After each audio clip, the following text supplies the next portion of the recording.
Senators, Pantji, let's share the hymn and the prayer of someone whose father was the martyr for human rights and whose sons were martyred too, standing for religious freedom, human rights, interfaith.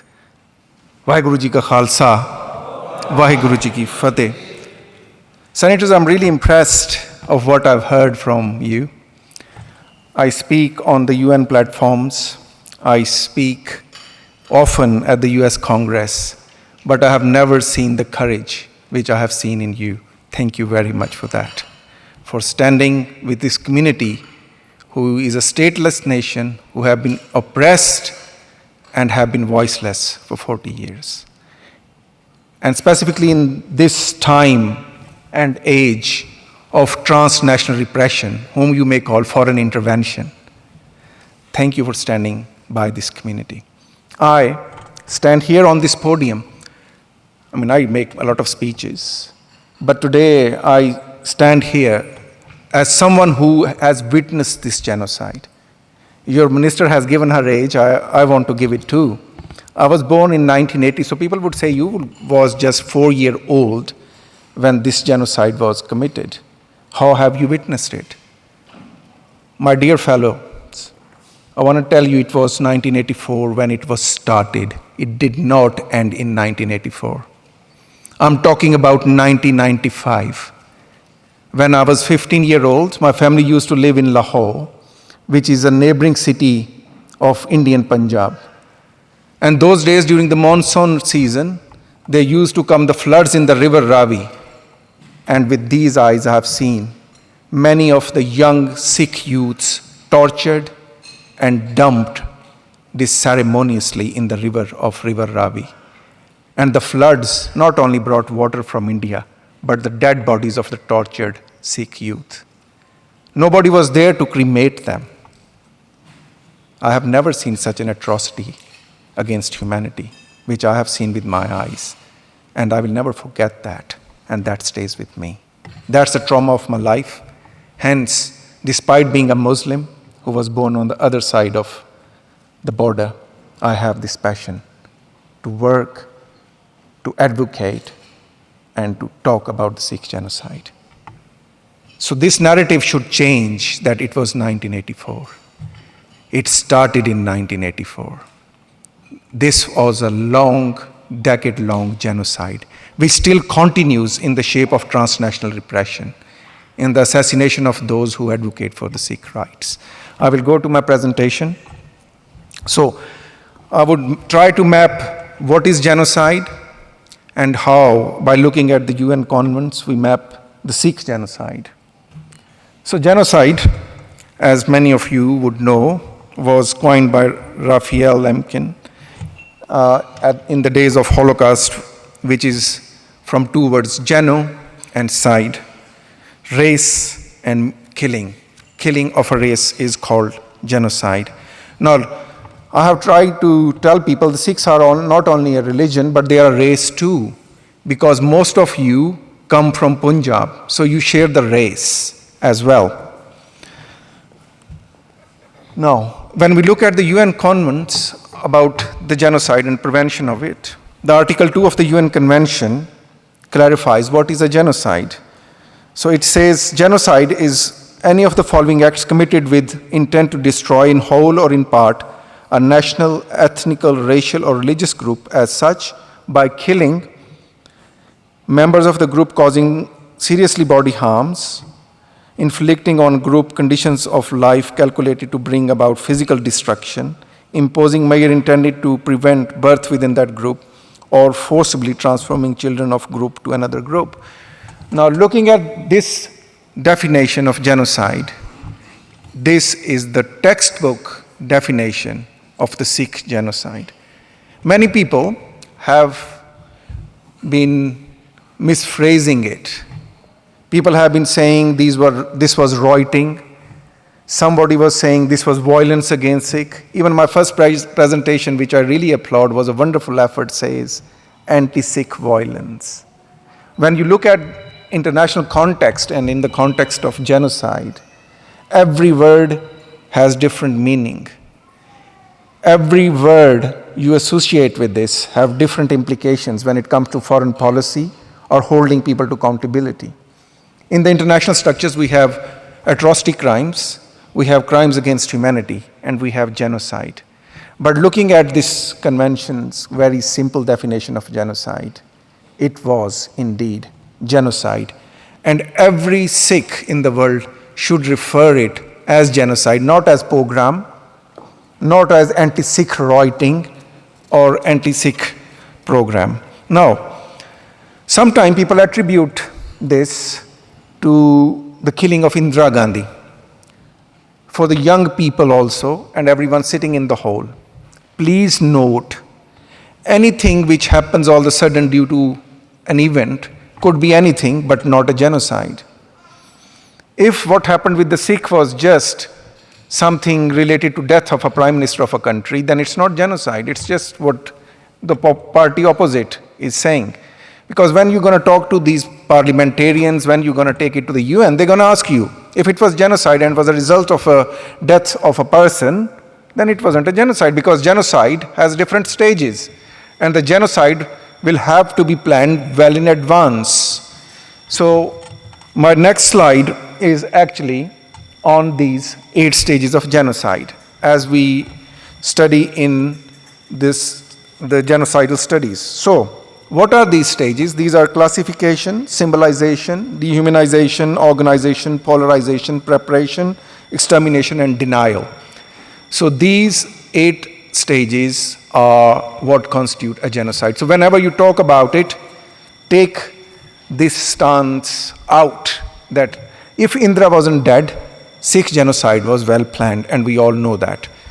And mapping these, first thing is classification, us against them, and distinguish by nationality, ethnicity, race, or religion. So older generation will know when it comes to classification. Can anybody tell me what India classified Sikhs as after 1947? No. A tribe of criminals. A notification was issued soon after transfer of power in India in 1947, which says the Sikhs should be classified as tribe of criminals. So when we come to the first stage of classification to commit genocide, India classified you as tribe of criminals by putting you against the rest of the India and rest of the nations living in state of India. Then it comes to symbolization about names, languages, type, dress, uniform, ID card, and everything else. So older generation would know when it was the issue of language, one language, one states were created, but Punjabi Suba wasn't created because language were to be curtailed. And then it's organization, when one group denies the humanity of another group, hate propaganda, dehumanization process. So all that what Indian media did at the commencement of this genocide and after or during those 10 years by writing about the Sikhs that they are separatists, they are terrorists, they want a Sikh state, they are anti-national. This is all what was denying the humanity of another group. The Anandpur Sahib resolution was all about the constitutional right of the Sikhs, but it was misrepresented to the rest of the Indian population that Sikhs are separatists. Sikhs want a separate state, which wasn't the case. Even Sant Jarnail Singh Khalsa Pindramwale, who is our national hero, he never said that he wanted a Khalistan straight away. He said the day the Indian army put its footstep in Darbar Sahib, on that day, the foundation of Khalistan would be set.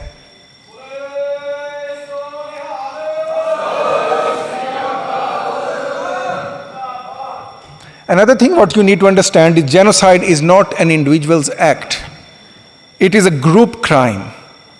So there are other crimes and there are group crimes. So genocide has to be a group crime.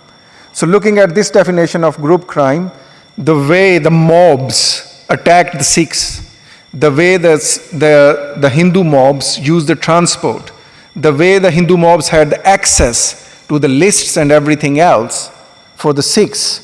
So that was a group crime. It wasn't an individual's crime. Hence, this stage of organizing it is there. I hope I'm not boring you.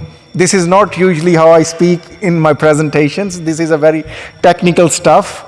But for you to digest this technical stuff is very important, specifically for the younger generation, because when you're going to speak to other people and going to call it genocide, you should have a context. And if you don't have the context and you appear before a UN or a parliament and you don't know what you're talking about, people are not going to buy into our emotional narrative. People are not going to buy into it, what we usually say, Flani kutti mein maro jutti. That's not what buys into. So sorry if it is a bit boring, my presentation today, but you need to understand all of this. And again, then the polarization, preparation, and extermination. I would skip these three parts because the young lady before me has very well elaborated it. Now, we go to the next stage, which is denial. So, Government of India, as we know, has been denying it, and everybody who commit atrocity crimes always deny it. First, they deny the evidence. We have clearly seen that Government of India and all its agents, this genocide was being committed, and specifically the attack on Darbar Sahib in 1984. The state of Punjab was completely blocked. No journalists were allowed. No one was allowed to gather the evidence, and that was all because they want to deny the evidence. Even the way the people were not cremated, and one of the examples I have given, that a lot of Sikh youth who was extrajudicially killed was dumped into the water, in the rivers and in the canals, and was not cremated. So that was to really deny from the evidence. And as you all know, Sardar Jaswant Singh Ji Khalda, he discovered those mass cremation sites. He talked about those disappeared dead bodies, and then he disappeared.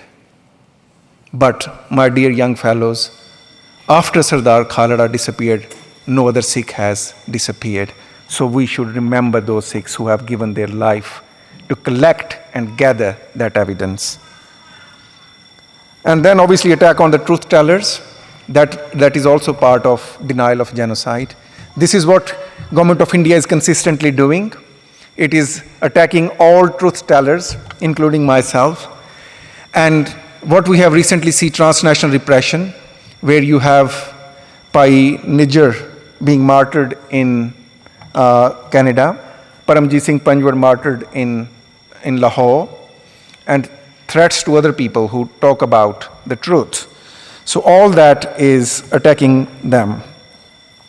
And then, one thing which you need to note, the perpetrator of violence will always like you to forget it. They will say, oh, it was 40 years ago. Let's forget, let's move on, let's reconcile. Reconciliation without justice is nothing. You can only reconcile if justice is served. And one of the problems with the perpetrator of violence is that they try to convince you, this matter was 40 years ago, just forget about it, let's move on.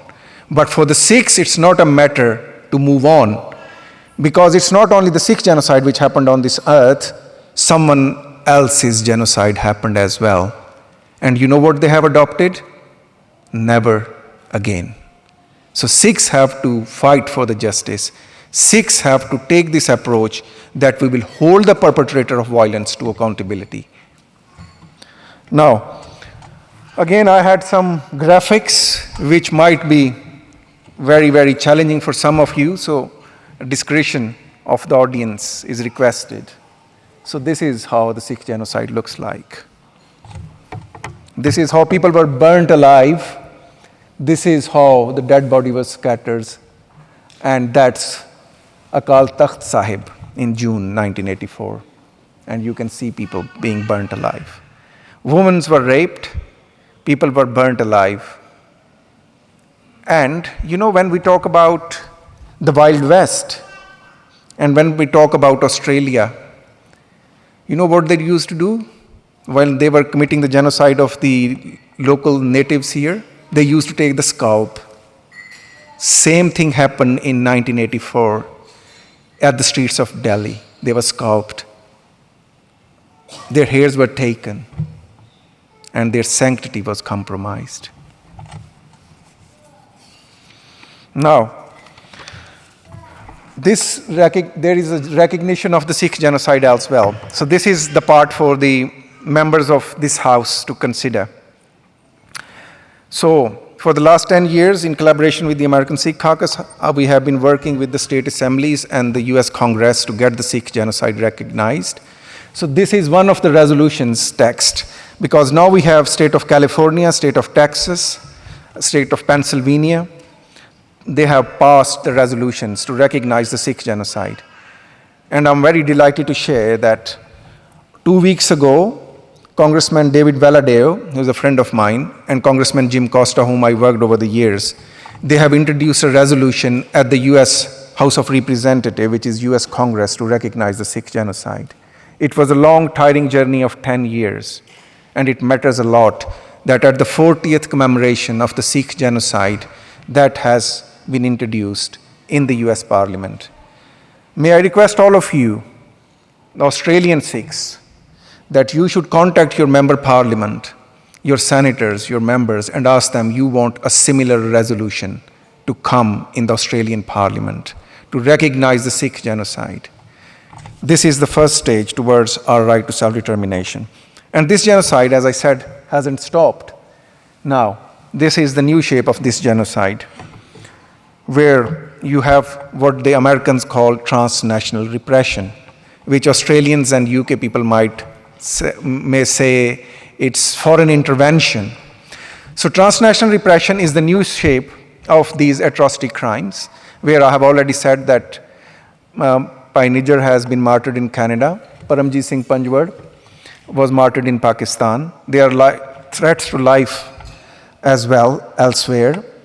So transnational repression also what you need to understand is not only the assassination attempts. Transnational repression is not only plotting to kill somebody, it's more than that. Earlier this year, I joined on the expert committee of the Freedom House, which is one of the greatest think tank in the US. We are consistently trying for the policymaker to understand that transnational repression is also harassment, hacking, physical assaults, and attempted kidnapping, forcing or coercing victims to return to the home countries, detaining family members in the home country, freezing financial assets, online disinformation campaigns. So, these words, everything I'm speaking about is happening to the Sikhs. Somebody want to go back to India to meet their parents or see their family, their visas are denied. People have some property in India, they are at the threat that this would be seized. And a lot of disinformation. Only a few years ago at the UN, an NGO presented us a case where India was running these fake media websites who were spreading hatred against the Sikhs, minority communities, and these were all fake media organizations. And as I already talked about by Hardeep Singh Nijjar and Paramjit Singh Panjwad. And as we have recently found out as well that Indian authorities have used spywares and online harassment campaigns. And as I told you, the Brussels-based NGO has told that there was a 15-year-old operation of Government of India of these campaign of defaming people. So these are some of my recommendations for Australia, specifically the Parliament. As I already said, the Parliament of Australia should recognize Sikh genocide, 1984 to 1995. I'm not curtailing it to 1984. It started in 1984, and it lasted for a decade. Australia should put religious freedom and human rights at the heart of all trade, aid, and diplomatic interactions with India. Australia should pass legislation to address gaps in responses to transnational repression, or if you want to say it in Australian way, foreign intervention. This includes codifying a definition of transnational repression, ensuring government officials who may encounter perpetrators or victims of transnational repression receive the training necessary to recognize and respond to the problem, and strengthening sanctions authorities to make it easier to hold perpetrators to accountability. Australia should effectively deal with transnational repression, and lobbying for the states which violates human rights and religious freedom should be made unlawful. This is very important point. There are so many organizations which work with these repressive regimes. We need to look into those. And the group that raise funds for from Australian citizens and support the hate campaigns abroad should be banned from operating in Australia. I assume like there are so many Hindutva organizations in US, in Canada, in UK. Australia must have those Hindutva organizations here too, which raises funds. They have very nice mainstream names, but what they do, they raise funds under those nice names and send that money to India to persecute the Sikhs and other religious minority communities. Such an attitude is not acceptable in any civic country. So Australia should watch all these organizations and ban them. And thank you all.